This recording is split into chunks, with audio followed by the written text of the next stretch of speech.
Before I try to make another animation about the sixth seal of the Apocalypse, I would just like to discuss one very simple but very elementary aspect of our life, of our spiritual life, and about our existence in general. There's two differences which we should not confuse, which are not at all the same. As you may know, in the Chinese philosophy of yin and yang, you sort of put all oppositions, all dualities together in one system, and that explains everything. So the difference between good and bad, between light and darkness, is sort of made the same difference. It's considered to be the same thing. And even the difference between man and woman is considered in such a way, which probably gives you a certain bias against women, because of course they belong to the side of darkness and evil. Well, if you have to put everything into the same system. In our system, which is the system of the Logos, the system of the divine Logos, system, it's not a system, by the way, it is a truth, it is a reality of the Logos. It's our relationship with reality, and it's reality itself. We have another mindset which connects our mind to reality, and we can resume that as the Logos. Now, we're not going to explain the Logos, but what I want to explain is that there is a huge difference between differences. The difference between man and woman is very different from the difference between good and evil, which is also very different from the difference between light and darkness. And it's about that aspect that I want to talk. The difference between light and darkness is not the same as the difference between good and evil. It's in a way very much what John tries to tell us in his gospel, where he shows how there is an incredible struggle, an incredible fight between good and evil, which actually happens within man himself.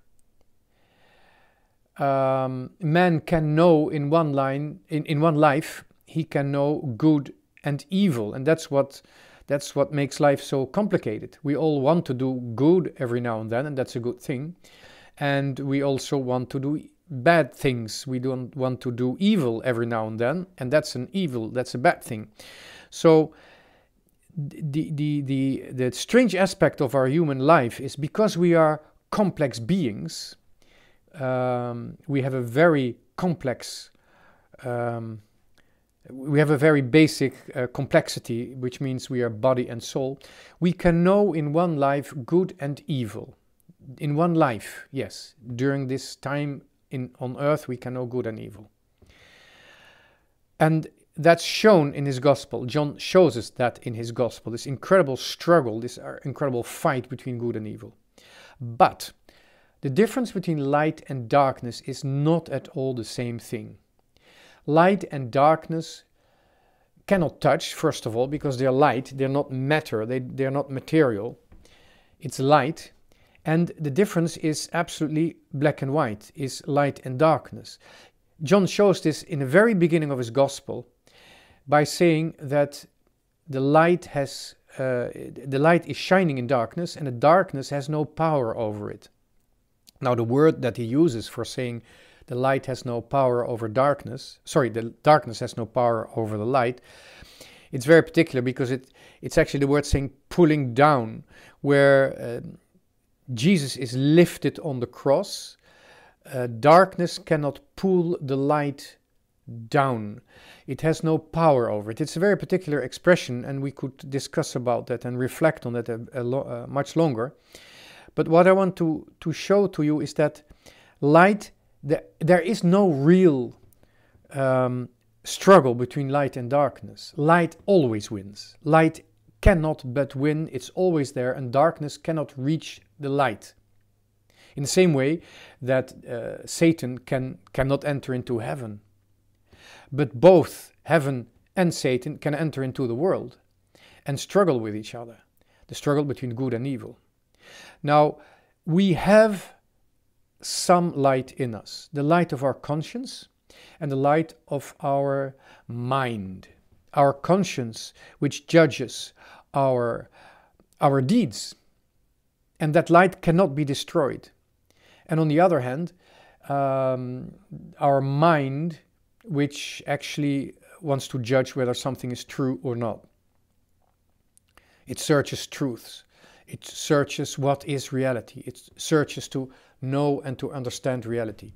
That light in our mind, that light in our soul makes that soul immortal. It belongs. It almost defines our immortal soul, which is created for the Logos, for the Word, the eternal Word. But that light that we have in our soul is already indestructible. So that is completely different from the struggle between good and evil. Well, it's not it's linked, it's related, but it's not the same difference. And why is there such a fight in us when we are sinners?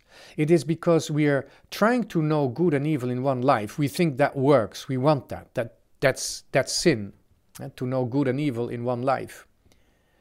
But our conscience will not have any of that.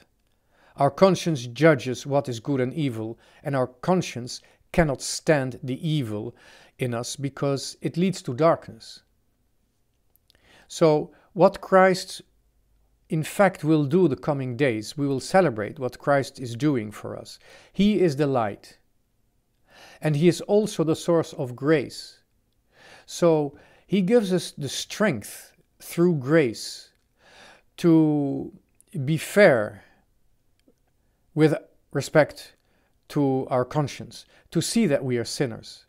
And then He gives us the strength to battle evil in our lives. He is the light of the world because nothing can destroy His light in this world. His body can be destroyed. And nobody can destroy the body of Christ, but He can choose to have the mortality of man in order to let His body become an offering to the Father, an offer of thanksgiving to the Father, a Eucharistia to the Father. By that He battles evil and He conquers evil. And He is that light through which we can fight against evil in the world. But when we have faith, first of all, be very careful to say, I have seen the light, because we don't really see the light, we believe the light. And also be very careful to say that there is a fight between light and evil. No. The light has no serious competitor. Darkness can never be a threat to the light. What can be a threat to us is our sin, our inclination to sin, our pride with respect to God, our refusal of the truth, our refusal of reality, our refusal to listen to our conscience. That's a real threat. Because in our heart we know that to sin leads to the destruction of others, but in the end it leads to the destruction of ourselves. And that has become unavoidable since the death of Christ. Since the resurrection, it is more and more clear that to sin doesn't need a punishment anymore. Sin itself is a punishment. That's the light that Christ sheds on our life.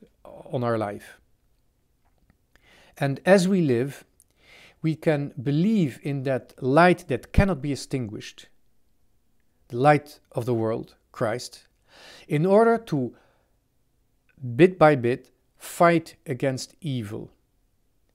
And with Christ, vanquish evil and let good not just win, but let good be fruitful. If there is such a strange time in the world that after the resurrection, we still have to prepare the return of Christ, if there is such a very mysterious history of man, a last phase of the history of man, where in fact Christ has resurrected. But we are still mortal, and we have to prepare the return of Christ. The end of the world has been already, but we still have to prepare the return of the one who brought the history of man to an end, the return of Christ. It's because Jesus does not want to just let good be victorious in our lives, but he wants good to be fruitful in our lives. And that's the ultimate glorification of God that he wants to give to us. His eternal glory that existed before the foundation of the world, before the creation of the world, that glory he wants to share with us. And that's why in our lives we receive a new light that is incorruptible, that cannot be fought, that darkness has nothing against. No resistance, no force. It cannot have anything against light. That light is given to us in faith. That light even materializes for us in the Holy Eucharist, so that not just we can let good conquer in our lives, but we can also be witnesses of the fruitfulness of the good in our lives through not just our loving, but our self-giving, being witnesses to the eternal truth of God in faith and in our works.